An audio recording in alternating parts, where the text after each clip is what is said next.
Olá, meus alunos dos primeiros anos, tudo bem com vocês? Vamos falar agora da transição do feudalismo para o capitalismo, que se dá exatamente no final da Idade Média e no começo da Idade Moderna, e que, por ser um período de transição, é um período de grandes mudanças e grandes transformações, onde caem os valores antigos e chegam os novos valores, e com eles as dúvidas. Afinal de contas, quais os valores deveriam ser seguidos? Os antigos valores que existiam, os valores tradicionais, ainda do feudalismo, ou os novos valores da ordem capitalista que estava surgindo? Vamos dar um exemplo disso. Qual seria o critério de riqueza que a gente poderia utilizar para aquela época? O critério de riqueza seria terras ou dinheiro? Afinal de contas, quem era rico?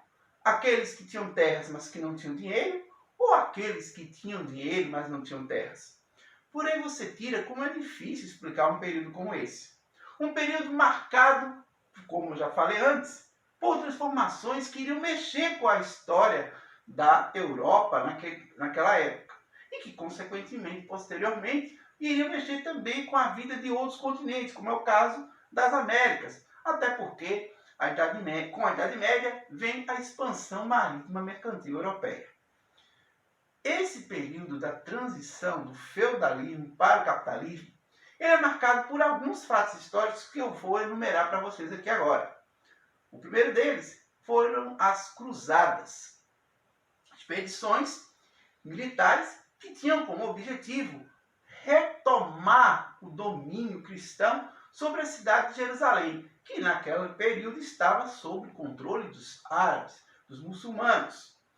As cruzadas, que tinham, no primeiro momento, uma motivação meramente religiosa e, por que não dizer, geopolítica, acabaram se tornando-se grandes guerras, onde, de um lado, você tinha o mundo europeu, ocidental, cristão, e, de outro lado, você tinha o mundo oriental, o mundo árabe, o mundo muçulmano.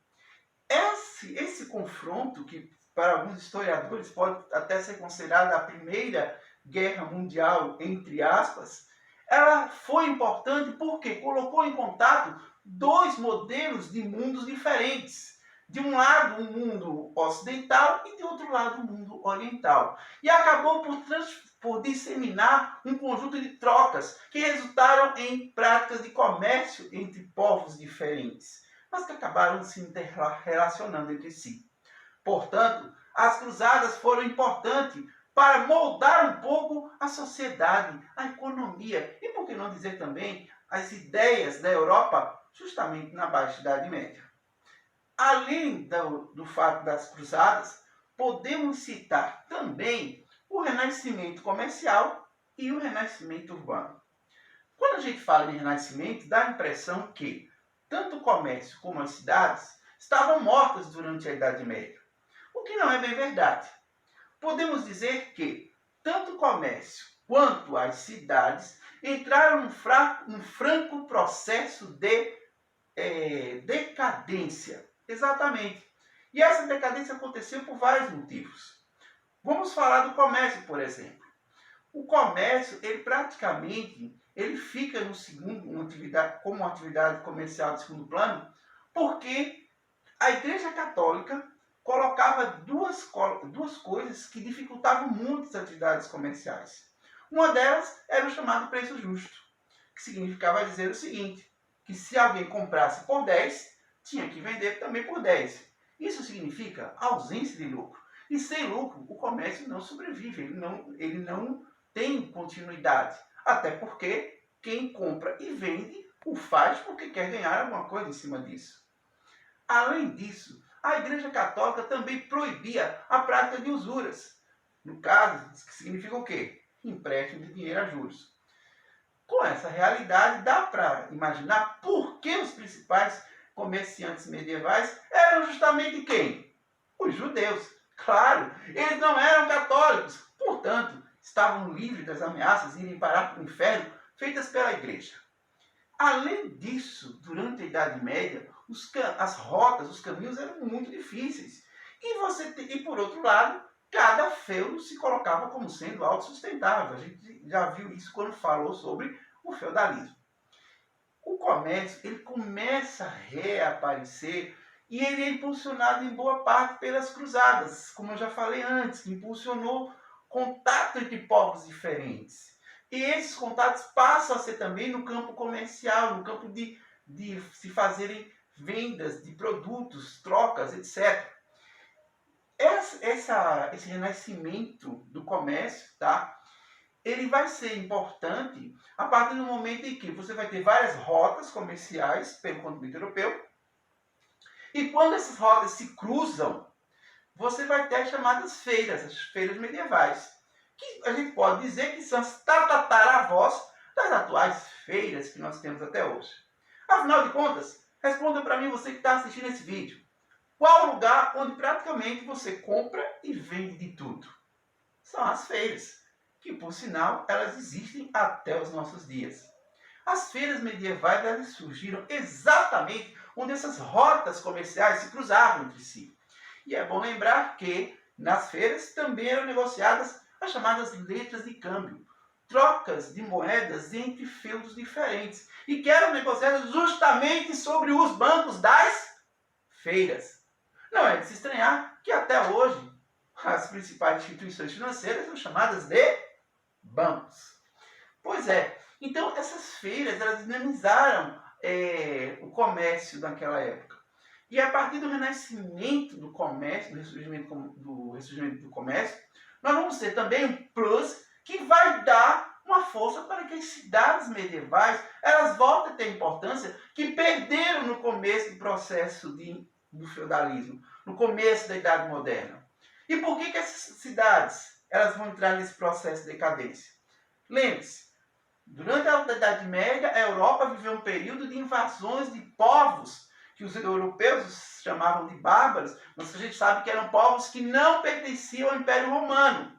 E que, portanto, durante esse período você vai ter o quê? Uma fuga das pessoas, né? Elas vão se deslocar e vão passar a morar na região rural, o processo de ruralização. E a gente vai ter também a questão dos castelos, das pessoas morarem justamente próximas aos castelos, próximas aos seus feudais, procurando com isso ter mais segurança, mais estabilidade. É bom lembrar que as cidades elas não desapareceram, isso fica bem claro. Elas apenas perderam sua importância. E que essas cidades medievais geralmente eram cidades sem muita organização urbana, né? Estrutura urbana, por assim dizer, sem muito saneamento. A maioria delas eram cercadas por muros. E é interessante porque quando a cidade crescia, esses muros eles eram refeitos ao redor dos novos limites, tá? E que durante anos elas passaram por um processo de decadência. Porém, na Baixa Idade Média, elas voltam a ter um processo de ressurgimento, daí o nome renascimento urbano. Essas cidades elas vão praticamente comprar suas emancipações. Boa parte delas vai fazer negócios com os senhores feudais, com o rei, com os nobres, e vão comprar sua emancipação através das chamadas cartas de franquia, ou forais, né? o chamado foral. E dependendo de cada país, essas cidades elas vão receber denominações diferentes, como no caso da França, que elas vão ser chamadas de comunas, na Itália chamadas repúblicas, tá? Na Península Ibérica chamadas conselhos. E aí o que vai acontecer? Muita gente vai migrar do campo e vai procurar as cidades em busca de novas condições de vida. Não é à toa que tinha um ditado medieval que dizia que guarda as cidades torna o homem livre. Mas livre de quê? Livre das obrigações servis, livres da dominação dos nobres, livres do feudalismo, de você ter que trabalhar o tempo todo em uma terra que não era sua e de ter que entregar parte dessa produção para alguém que não deu sequer um dia de trabalho. Então tudo isso vai fazer com que os camponeses possam ver nas cidades atrativos para uma nova realidade social. Inclusive com a prática de atividades ligadas à manufatura, como, por exemplo, as chamadas corporações de ofício. O que eram as corporações de ofício? grupos que zelavam pela quantidade e pela qualidade daquilo que era produzido. E aí você tinha a corporação, por exemplo, dos alfaiates, dos vidraceiros, dos armeiros, dos pedreiros, etc. Tá? E essas corporações elas ofereciam naquela época também o chamado ensino profissionalizante, que estava dividido em 3 estágios. Né? A pessoa entrava como aprendiz e poderia sair da corporação como um mestre, podendo abrir sua própria oficina, ter seu próprio negócio. A história parece passado, mas ela também é presente. E no presente, como será que se chamam, né, esses lugares onde as pessoas aprendem artes e ofícios? Será que as antigas corporações de ofício não podem ser comparadas, claro que guardadas as devidas proporções de tempo e espaço, com os nossos Senai e Senac de hoje em dia, que também oferecem cursos profissionalizantes para as pessoas, só para dar um exemplo? Uma coisa importante também de lembrar, comerciantes de algumas cidades se reuniam em associações que eram chamadas de guildas. Essas associações, guildas, tá? E essas associações elas reuniam esses comerciantes e, se fossem em várias cidades, poderiam ser chamadas também de ransas, chamadas ligas ranseáticas, que lembram muito o que hoje a gente tem por clube de diretores lojistas, que nada mais é do que uma associação de comerciantes de determinada localidade, como nós temos aqui na nossa cidade paulista. Então, não só paulista, né? Vários lugares têm as chamadas CDLs, Clube dos Diretores Lojistas. Pois é, minha gente. Então, esse é um resumo que nós fizemos da transição do feudalismo para o capitalismo.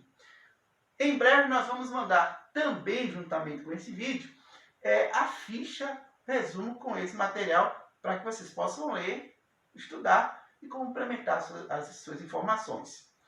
Um grande abraço para todos vocês que acompanharam esse vídeo. Fiquem em paz e com muita história para contar com o professor Zé Ricardo. Tchau, minha gente. Até a próxima.